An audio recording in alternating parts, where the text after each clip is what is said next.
ஓம் ஸ்ரீ குருப்யோ நமக.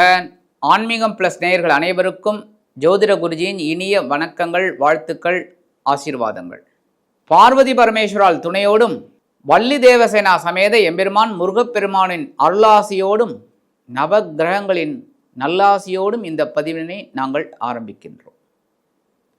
இந்த அருமையான காணொலியில் நம்ம பார்க்க போகிறது 2026ஆம் ஆண்டு புத்தாண்டு ராசி பலன்.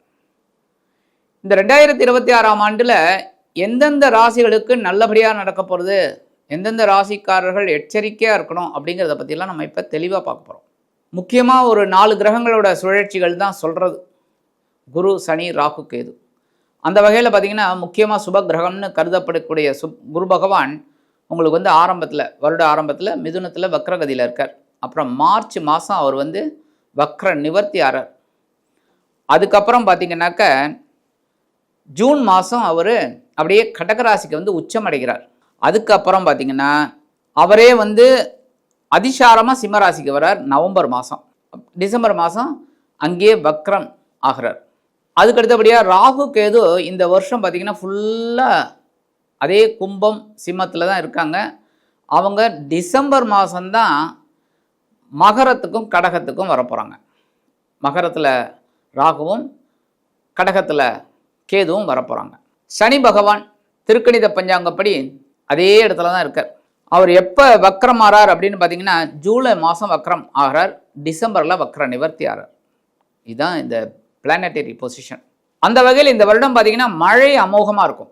ஏன்னா இந்த ஏப்ரல் மாதம் பராபவ வருஷம் ஆரம்பிச்சிடுறது தமிழ். அந்த வருஷம் நல்ல மழை இருக்கும். நவம்பர் டிசம்பர் அக்டோபர் இதுலேருந்தே அக்டோபர்லேருந்தே டிசம்பர் வரைக்கும் நல்ல மழை இருக்கும். எல்லா ஏரியாலையுமே நல்ல ஒரு மழை சுபிக்ஷமாக இருக்கும். நிறைய பேர் எதிர்பார்க்குற மாதிரி இந்த கோல்டு ரேட்டு, தங்கம் விலை கண்ணாபின்னான்னு தான் ஏறும். ஏன்னா கடகத்தில் குரு உச்சமாகும் போதே கண்டிப்பாக, ஏன்னா தனக்காரகன் தங்கத்தெல்லாம் முதலீடு பண்ணுறவாலாம் நிறைய அதிகமாகிடும். அதனால் தங்கனோட விலை ஏறிண்டு இருக்கும். இறக்கம்ங்கிறது கொஞ்சம் லைட்டாக இருக்கும், அவ்வளோதான். ஆனால் ஏறிண்டே தான் இருக்கும். 1.5 லட்சத்தை கூட தாண்டும். ஒரு பவுன் அந்தளவுக்கு போகிறதுக்கு வாய்ப்பு இருக்குது. ரியல் எஸ்டேட்காரங்கள்லாம் கொஞ்சம் சூதனமாக இருக்கணும். அதேமாரி பங்கு சந்தையில் முதலீடு பண்ணுறவாலாம் ரொம்ப எச்சரிக்கையாக இருக்கணும். பெரிய முதலீடு பண்ணக்கூடாது. அந்த வகையில் இந்த 2026ஆம் ஆண்டு அப்படிங்கும்போதே நாட்டில் ஆன்மீகம் தழைத்தோங்கும். நிறைய அரசியல் மாற்றங்கள் இருக்கும். அதேமாரி இழப்புகள் இருக்கும். திரை உலகம் சொல்கிறோம் பாருங்க, அதில் நிறைய இழப்புகள் இருக்கும், சாதனை நிறையா இருக்கும். அந்த வகையில் இந்த 2026ஆம் ஆண்டு எப்படிப்பட்ட ஆண்டு, ஒவ்வொரு ராசிக்கும் என்னென்ன பலாபலன்களை கொடுக்க போகிறதுங்கிறத பற்றி நம்ம இப்போ பார்ப்போம். இதுவரைக்கும் சப்ஸ்கிரைப் பண்ண அனைத்து இணைய நெஞ்சங்களுக்கும் எங்களது வாழ்த்துக்கள். அதே சமயம் சப்ஸ்கிரைப் பண்ணாதவங்க சப்ஸ்கிரைப் பண்ணிக்கோங்க, லைக் பண்ணுங்கள், ஷேர் பண்ணுங்கள், கமெண்ட் பண்ணுங்கள். இது எங்களுக்கு உத்வேகத்தை கொடுக்கும். நிறைய பதிவுகளை நாங்கள் உங்களுக்கு போடலாம். இந்த பதிவிலிருந்து நாங்கள் உங்களோட ஆன்மீக விஷயங்கள், சந்தேகங்களை தீர்க்கறதுக்கு ரெடியாக இருக்கும். நீங்கள் உங்கள் ஆன்மீக விஷயமாக கீழே எங்களுக்கு கமெண்ட் செக்ஷனில் கொடுங்க, நாங்கள் பார்த்துட்டு சொல்கிறோம். இப்போ இந்த பதிவுக்கு போகலாமா?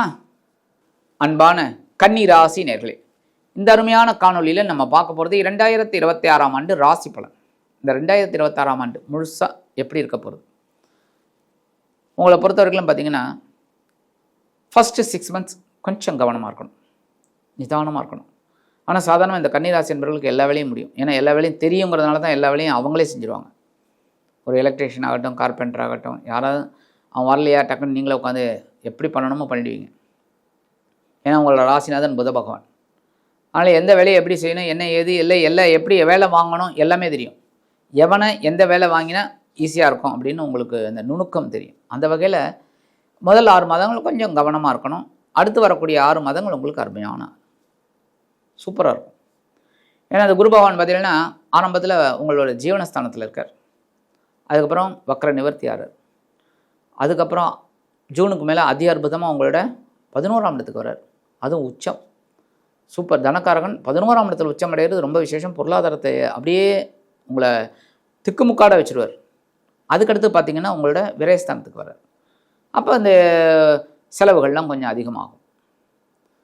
சனி பகவான் அப்படின்னு பார்த்திங்கன்னா உங்களுக்கு கண்டகச்சனியாக இருக்கார். 7ஆம் இடம் கண்டகச்சனியாக இருக்கிறது என்ன வருதுன்னா 7ஆம் பறவை உங்களை பார்த்துட்டே இருப்பார். அதனால தான் கொஞ்சம் லேசினஸ் இருக்கும். அந்த லேசினஸை விட்டு வெளியில் வந்தீங்கன்னா உங்களுக்கு வெற்றி. அந்த வகையில் உங்களோட பொருளாதாரம் அப்படின்னு பார்த்தீங்கன்னா 50-50 சொல்லலாம். ஒரு ஃபஸ்ட் 6 மந்த்ஸ் அப்படியே நீங்கள் சவாலே சமாளின்னு போயிட்டுருப்பீங்க. சில பேருக்கு எதிர்பாராத ஒரு தனவரவும் இருக்குது தொழில் ரீதியாக. அந்த மாதிரி அதாவது இந்த குட்வில் க்ளோஸ் பண்ணுவாங்க. குட்வில் க்ளோஸ் பண்ணும்போது அந்த ஷேர் உங்களுக்கு வரும். சாதாரணமாக ஒரு கம்பெனி அப்படிங்கும்போது குட்வில் அதுதான் மெயின். அந்த இதை இது பண்ணும்போது உங்களோட ஷேர் அதிகமாக வரும். அப்போ நிதி நிலைமை டக்குன்னு ஏறும். இருந்தாலும் இந்த பொருளாதாரம் அப்படின்னு பார்த்தீங்கன்னா உங்களுக்கு ஜூனுக்கு மேலே அதி அற்புதமாக இருக்கக்கூடிய ஒரு காலகட்டம். அடுத்தபடி உடல் ஆரோக்கியம். உடல் ஆரோக்கியம் போன வருஷமே நீங்கள் எல்லாம் பார்த்துட்டீங்க. எல்லாமே அற்புதமாக பார்த்துட்டீங்க. நிறைய பேருக்கு ஆப்ரேஷன் ஆகிருக்கு. நிறைய பேர் எல்லாமே மருத்துவ ரீதியாக நிறைய செலவுகளை மேற்கொண்டு நிறைய பேருக்கு ஏகப்பட்ட வியாதிகள் வந்து சுஸ்தமாகி வெளியில் வந்திருக்கீங்க. அந்த வகையில் இந்த ஆண்டு உங்களுக்கு மருத்துவ செலவுகளே இருக்காது. நீங்கள் இந்த வெறும் மெடிக்ளைம் கட்டுறதோடு சரி, அந்த மெடிக்ளைமை நீங்கள் வாங்க முடியாது, ரீஃபண்டே வாங்க முடியாது. அந்தளவுக்கு உங்களுக்கு உடல் ஆரோக்கியம் நல்லபடியாக இருக்கும். அடுத்தபடி உத்தியோகம். நீங்கள் சாதாரணமாக பொறுமையாக வேலை செய்வீங்க. அந்த பொறுமைக்கு உண்டான ஒரு உயர்வு உங்களுக்கு உத்தியோகத்தில் கண்டிப்பாக இந்த ஆண்டு இருக்குங்க. தொழில் வியாபாரம் நான் சொல்லிட்டேன். தொழில் வியாபாரம் உங்களுக்கு பொறுமையாக இருந்தீங்கனாலே லாபம் அருமையாக வரும். அதே சமயம் பார்த்திங்கன்னா நான் ஏற்கனவே சொன்ன மாதிரி இந்த பாகப்பிரிவினை, தொழில் வியாபாரத்தில் பாகப்பிரிவினை மூலமாக உங்களுக்கு வருமானம் வரத்துக்கு வாய்ப்பு இருக்குது. இல்லை புதுசாக ஒரு தொழில் தொடங்குவீங்க, அதில் ஒரு லாபம் வரத்துக்கு வாய்ப்பு இருக்குது. இப்போ மார்ச்சில் ஒரு ஆரம்பிப்பீங்க தொழில், ஏப்ரல் மே சுமாராக போகும், உங்களுக்கு ஒரு மன கிளேசம் இருக்கும். அடுத்தபடிங்கன்னா ஜூன்லேருந்து அடி தூள் கலப்பி போயிட்டே இருப்பீங்க. நீங்கள் எதிர்பார்த்த லாபம் ரெட்டிப்பாக வரும், நல்ல ஒரு முன்னேற்றம். அடுத்தபடியாக பார்த்திங்கன்னா படிப்பு. படிக்கிற குழந்தைகளுக்கு ஏற்றம் தான், நல்ல கான்சன்ட்ரேஷன் இருக்கும், நல்லா படிப்பாங்க. இந்த ஆண்டு ரொம்ப அற்புதமாக படிப்பீங்க. நிறைய நினச்சது அதேமாதிரி உயர்கல்வி படிக்கிறவங்களாம் நல்ல முன்னேற்றம், நல்ல ஒரு முன்னேற்றம். அடுத்தபடி வெளிநாட்டு அன்பர்கள், நீங்கள் நினச்சதை சாதிச்சுக்கலாங்க இந்த ஆண்டு.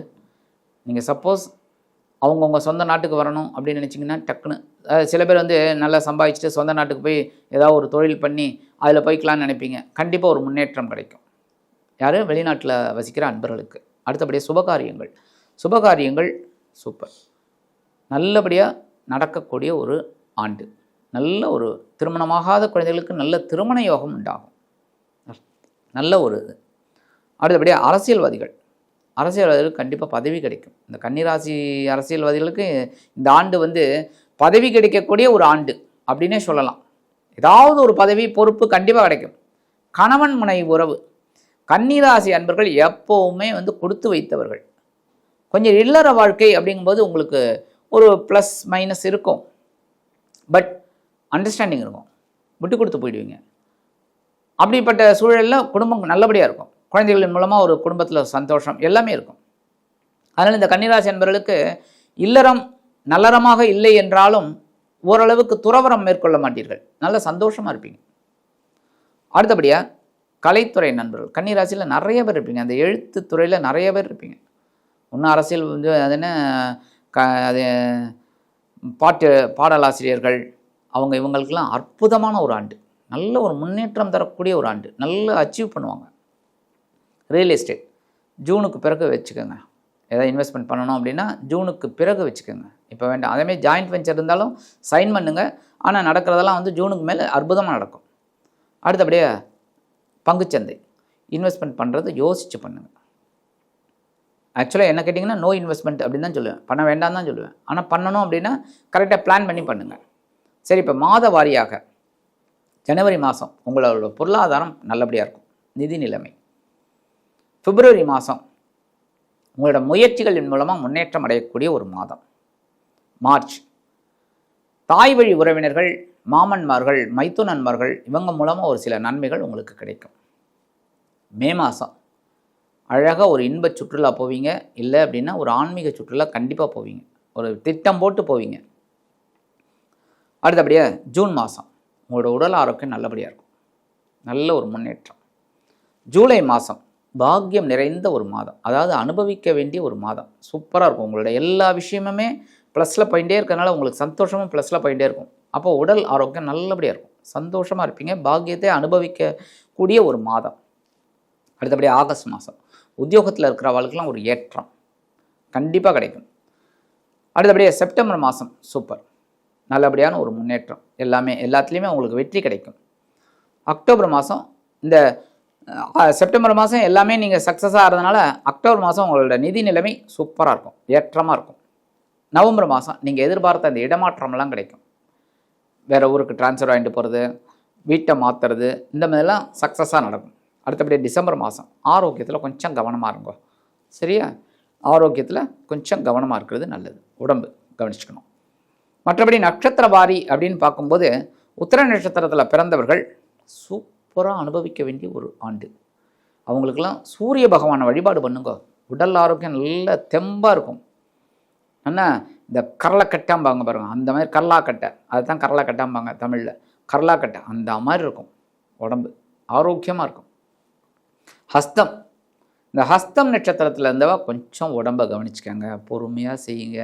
அவங்களுக்கு தான் இந்த ஆண்டு வந்து கவனமாக இருக்க வேண்டிய ஒரு ஆண்டு ஹஸ்தம். அதுக்காக தான் நீங்கள் வழிபட வேண்டிய தெய்வம் பராசக்தி. மேல்மருவத்தூர் ஆதிபராசக்தி வழிபாடு பண்ணணும். ஆதிபராசக்தியை வழிபாடு பண்ண ரொம்ப விசேஷம்.